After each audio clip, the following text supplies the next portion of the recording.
Обычные люди, как правило, редко заходят далеко в лес, однако герой сегодняшней истории – опытный лесник, к тому же с армейским опытом в канадской разведке в прошлом.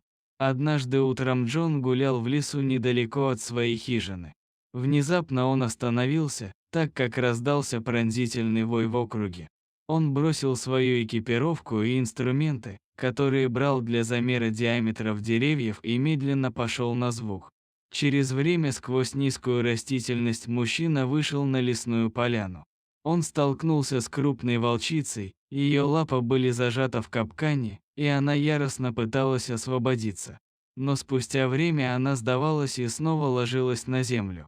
Волчица выглядела очень уставшей, как будто потеряла всякую надежду освободиться. Джон был шокирован. Он хотел помочь животному, но когда подошел ближе, волчица зарычала, шерсть на ее спине встала дыбом, но больше от страха, чем от настоящей злобы. Хищник резко дергал лапу, в надежде, что сможет освободиться и убежать, но силы были на исходе. Джон отступил назад, не желая получить травмы и беспокоить дикое животное. Тогда он заметил нечто неожиданное. Волчица была явно самка, но это само по себе не было удивительным.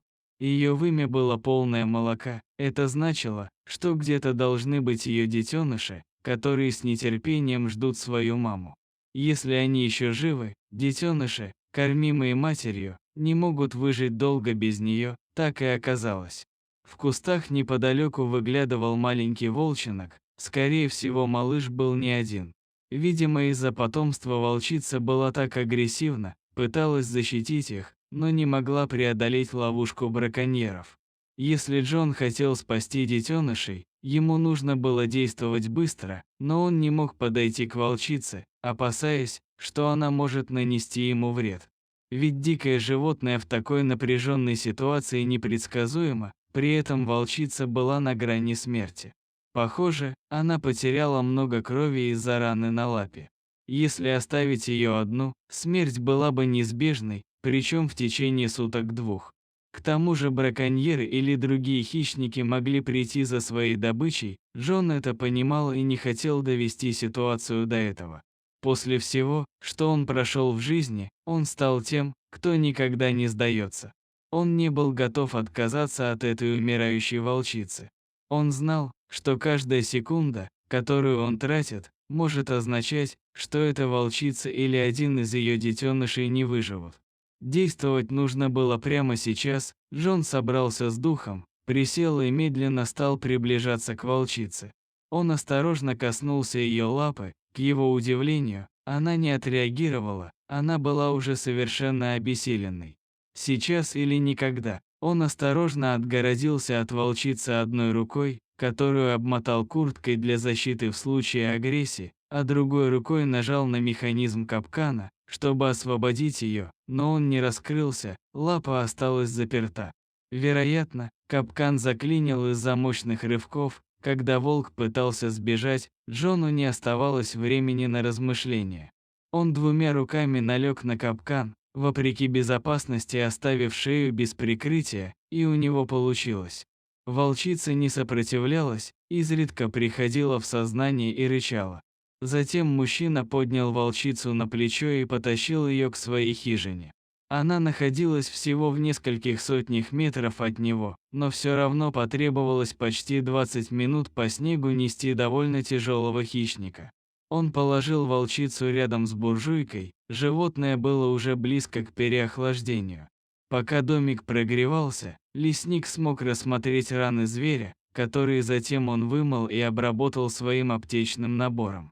У Джона был курс оказания медицинской помощи во время службы в армии, поэтому он знал точно, что делать. Лапа волчицы сильно пострадала, но, к счастью, не сломана. Если бы мужчина ждал дольше, то волк бы точно потерял лапу, а скорее всего просто бы истек кровью. Но даже без лапы волчицы не выжить в дикой природе. Теперь мужчина надеялся, что сможет спасти ее жизнь и сохранить лапу. Хищница постепенно начала проявлять признаки жизни. Когда она снова зарычала на него, он понял, что она будет в порядке. Ей нужно было время, чтобы поправиться, но, зная, что она вскоре придет в себя, Джон решил вынести ее из дома на веранду. Постелил там теплый коврик и поставил миску с водой, а затем вынес спасенного зверя. После того, как он позаботился о матери волчицы, Джон отправился на поиски ее детенышей. Но с чего ему начать, чтобы найти логово с волчатами? Детеныши не должны быть далеко, потому что обычно волчицы не отходят от них далеко. Благодаря своему опыту в разведке и работе в лесу, у него было повадок зверей и навыки следопыта. Для начала он вернулся на место, где нашел волчицу и внимательно осмотрел снег вокруг, наконец, нашел то, что искал. Маленькие следы. Это, вероятно, был тот самый волчонок, что испугался первой встречи и убежал после непродолжительного следования по следам. Лесник вышел к нужному месту. Это было скрытое на первый взгляд местечко. Надеясь, что это было убежище с волчатами, он собрал волю в кулак и попытался их привлечь. Однако волчата были обучены оставаться внутри, пока не услышат свою мать. Джон был непреклонным и делал все возможное. Он попробовал сымитировать вой волка, но ничего не произошло. Он попробовал еще раз, но все равно ничего не случилось. Он только начал задумываться о том, опасно ли входить в нору, когда внезапно выскочил маленький волчонок. Он голодал, из-за этого, вероятно, был готов рискнуть, чтобы выйти без мамы.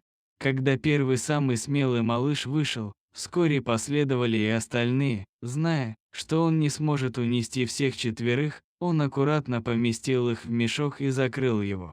Джону нужно было проверить, нет ли еще детенышей в норе. Засунуть голову в нору волка никогда не было хорошей идеей, но мысль о том, что он мог оставить одного из них, была неприемлемой.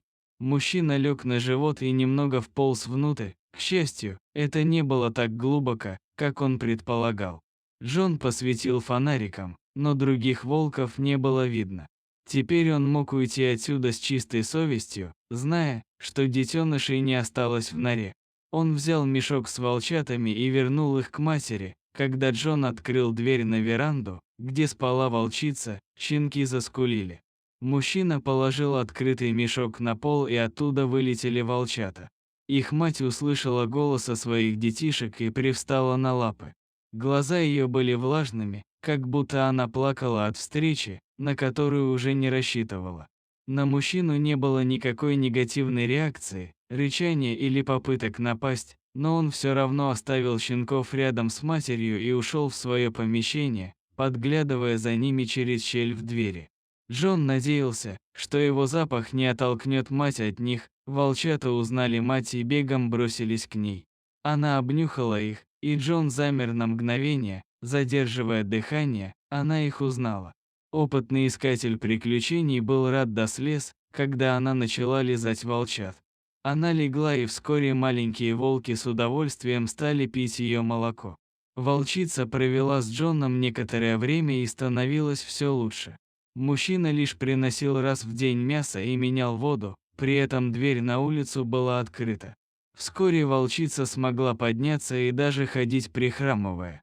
Через несколько дней, утром она громко позвала своих детенышей, они все поднялись и пошли за ней. Джон понял, что они уйдут навсегда. Мужчина вышел на улицу и посмотрел вслед уходящей семье. Волчица прошла 20 метров и обернулась, он все понял по ее глазам. Это была безграничная благодарность именно этому человеку, но при этом осторожность к людям в целом, ведь из-за нехороших людей волчица чуть не погибла, чуть не погибли ее детки.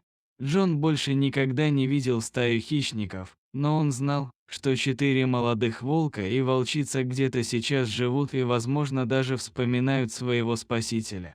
Животные, в отличие от людей, никогда не забывают своих спасителей и узнают даже спустя много лет.